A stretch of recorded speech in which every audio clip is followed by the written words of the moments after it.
máscara de la muerte roja. La muerte roja había devastado gradualmente el país. Nunca se había visto una epidemia más fatal, más horrorosa. La sangre era su avatar y su sello, lo rojo y lo horrible de la sangre.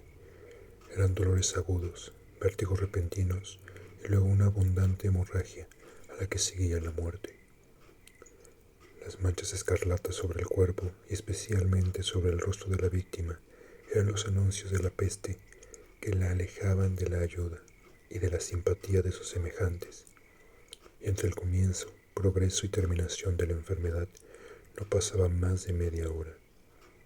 Pero el príncipe próspero era feliz, intrépido y sagaz. Cuando sus dominios hubieran sido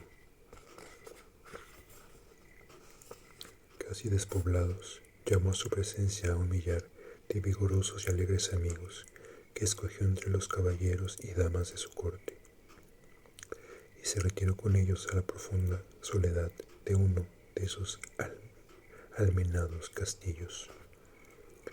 Era un extenso y magnífico edificio, creación del excéntrico aunque regio gusto del príncipe mismo. Una fuerte y elevada muralla lo circundaba completamente. Esta muralla tenía puertas de hierro.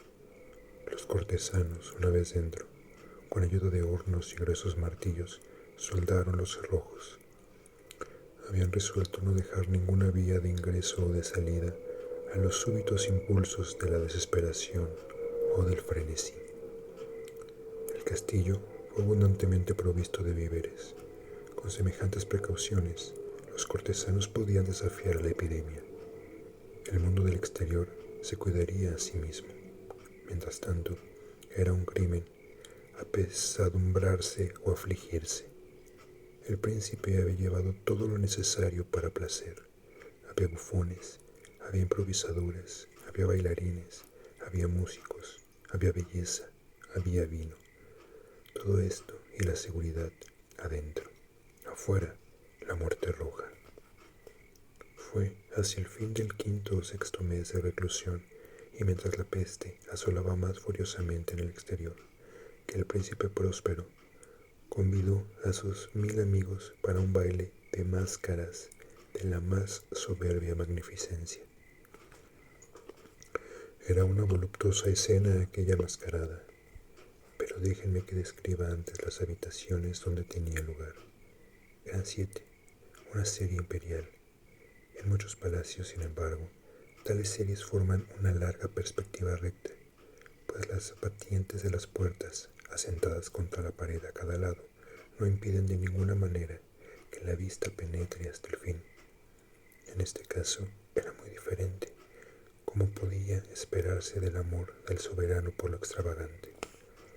Los salones estaban tan irregularmente dispuestos que la visión abrazaba muy poco más de uno a la vez.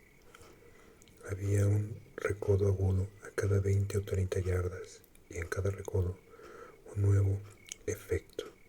A la derecha e izquierda, a la mitad de cada pared, una alta y estrecha ventana gótica daba sobre un cerrado corredor que proseguía los recodos de la serie. Estas ventanas tenían vitrales, cuyo color variaba de acuerdo con el que dominaba en las decoraciones de la pieza a que daba acceso. Por ejemplo, la situada en la extremidad oriental estaba adornada de azul y tenía las ventanas azules.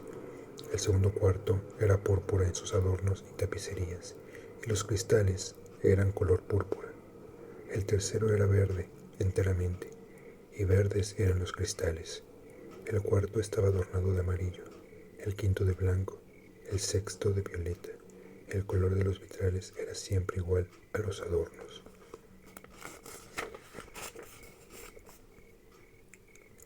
El séptimo salón estaba completamente tapizado de terciopelo negro que cubría el techo y paredes, cayendo en pesados dobleces sobre una alfombra de la misma tela y color. Solo en esta pieza el color de los cristales dejaba de estar en armonía con las decoraciones.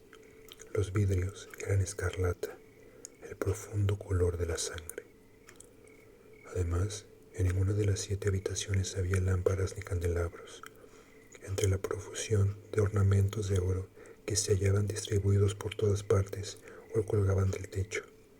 Ni una sola luz emanaba de la lámpara o de candelero en la serie de cuartos adornados, pero en los corredores que seguían a las habitaciones había frente a cada ventana un sombrío trípode lleno de carbones encendidos que proyectaban sus rayos a través de los pintados cristales, iluminando brillantemente la pieza. Así se producía una multitud de apariencias ostentosas y fantásticas, pero en el cuarto occidental, o negro, el efecto de la luz de fuego, temblando sobre las oscuras tapicerías, después de pasar por los cristales color sangre, era sombrío en extremo, y producía tan extraño efecto sobre los rostros de los que entraban en él, que eran muy pocos los intrépidos que lo hacían. Era en ese salón también donde se encontraba colocado contra la pared occidental un gigantesco reloj de ébano.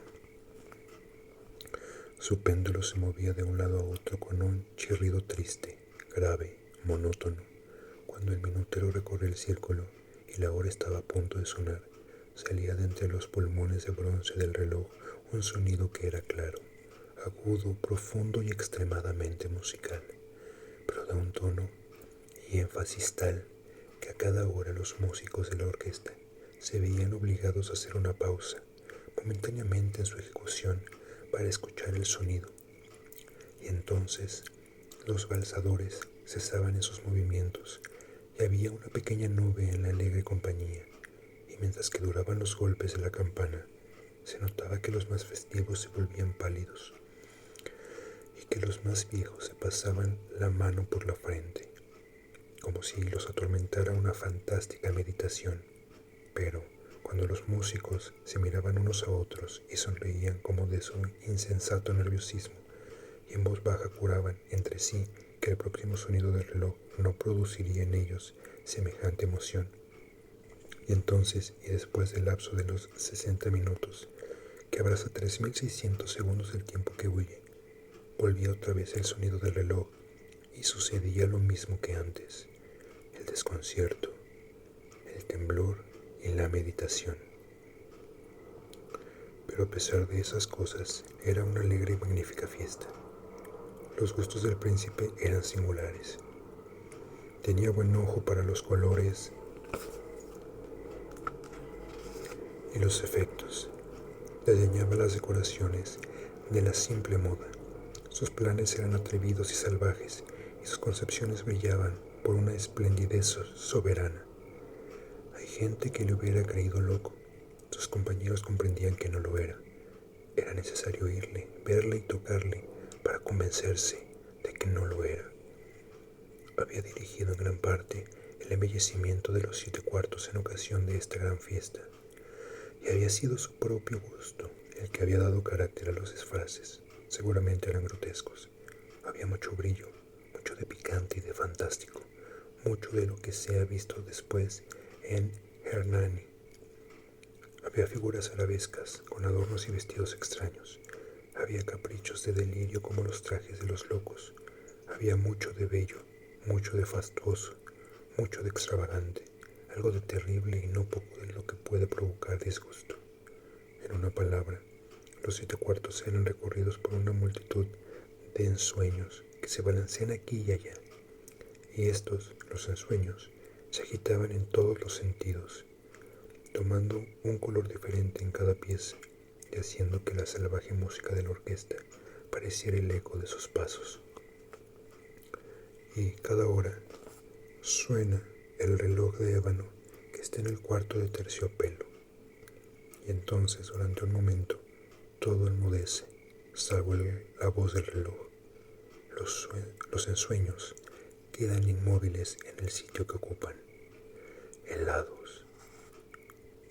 Pero los ecos de la campana se apagan de nuevo. No han durado más que un instante y apenas han desaparecido. Una alegre, aunque temblorosa carcajada entreabre los labios de los que danzan. Y entonces la música se dilata otra vez y los ensueños se ponen en movimiento y se tuercen acá y allá más jovialmente que nunca, tomando el color de los vitrales a través de los cuales fluyen los rayos de los trípodes.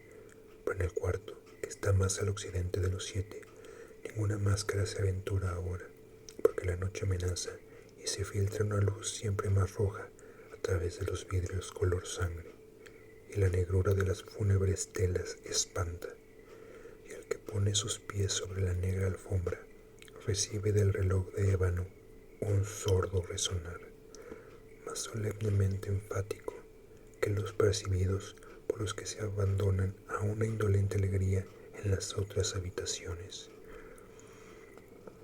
Pero estas otras habitaciones están llenas de una inmensa multitud, y en ellas latía más febrilmente el corazón de la vida, y la fiesta prosiguió como un torbellino, hasta que por fin comenzó el anuncio de la medianoche en el reloj, y entonces la música cayó, como he dicho.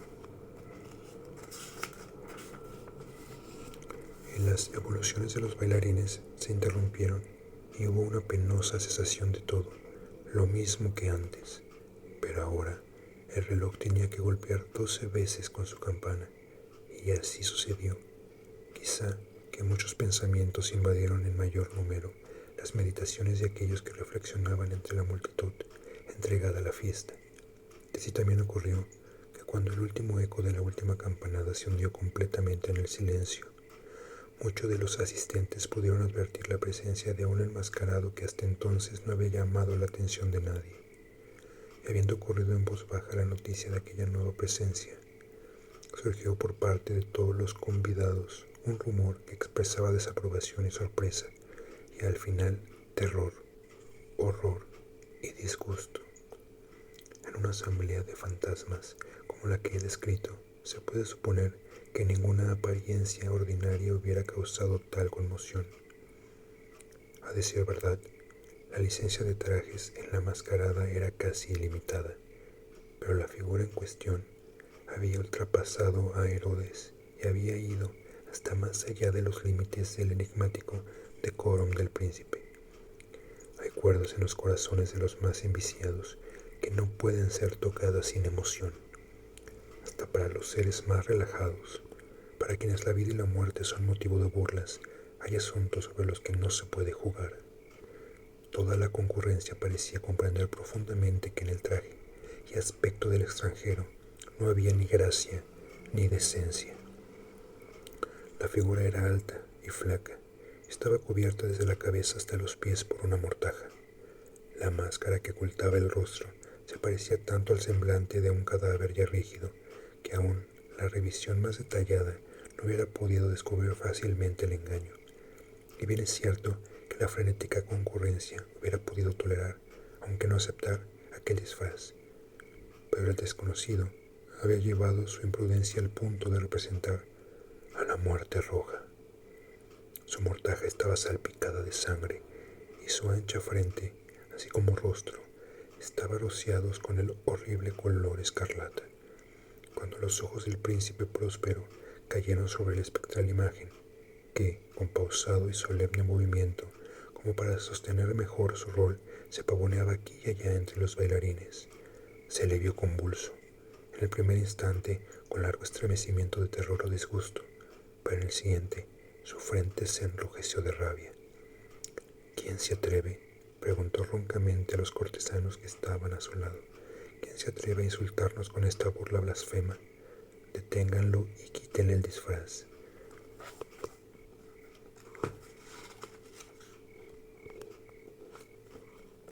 Que sepamos a quién tenemos que colgar mañana de las almenas. Cuando el príncipe próspero pronunció estas palabras, estaba en el cuarto occidental o azul. Se escucharon en las 7 habitaciones alta y claramente, porque el príncipe era un hombre temerario y robusto, y la música había callado a una señal de su mano. Era en el cuarto azul donde estaba el príncipe con un grupo de pálidos cortesanos a su lado. Al principio, cuando habló, todos los representantes hicieron un pequeño movimiento en dirección al intruso, que en ese momento se hallaba cerca y con paso lento e imponente se aproximaba cada vez más al príncipe. Pero a causa de un cierto temor sin nombre que el fantástico aspecto del desconocido había inspirado a la concurrencia, no hubo uno solo que alzara la mano para detenerle, de manera que pasó libremente a 1 metro del príncipe. Y mientras la numerosa concurrencia retrocedía como por impulso, el centro de los cuartos hacia las paredes, él prosiguió su camino sin que nadie le interrumpiera, con el mismo paso solemne y mesurado que lo había distinguido desde el principio. Del cuarto azul pasó al púrpura, del púrpura al verde, del verde al amarillo, de este al blanco y de allí al violeta, antes que se hubiera hecho el movimiento decidido para apresarlo.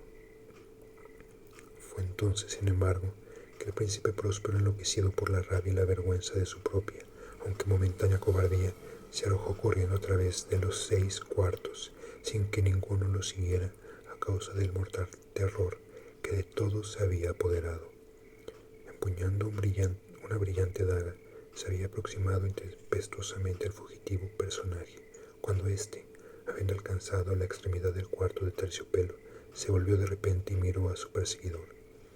Se oyó un agudo grito cuando la daga cayó relampagueando sobre la negra alfombra, y un instante después se desplomó el cadáver del príncipe Próspero.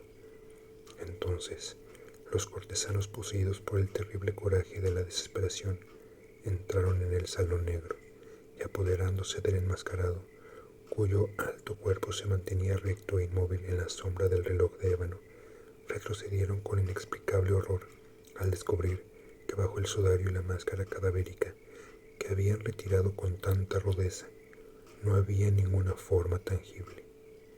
Y entonces se reconoció la presencia de la muerte roja.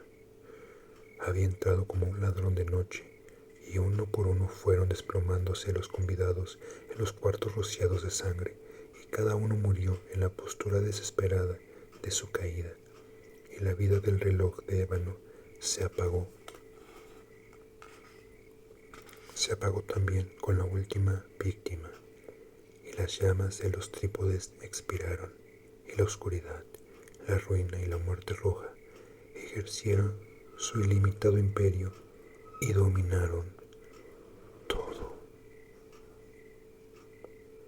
todo. La oscuridad y la ruina y la muerte roja ejercieron su ilimitado imperio y dominaron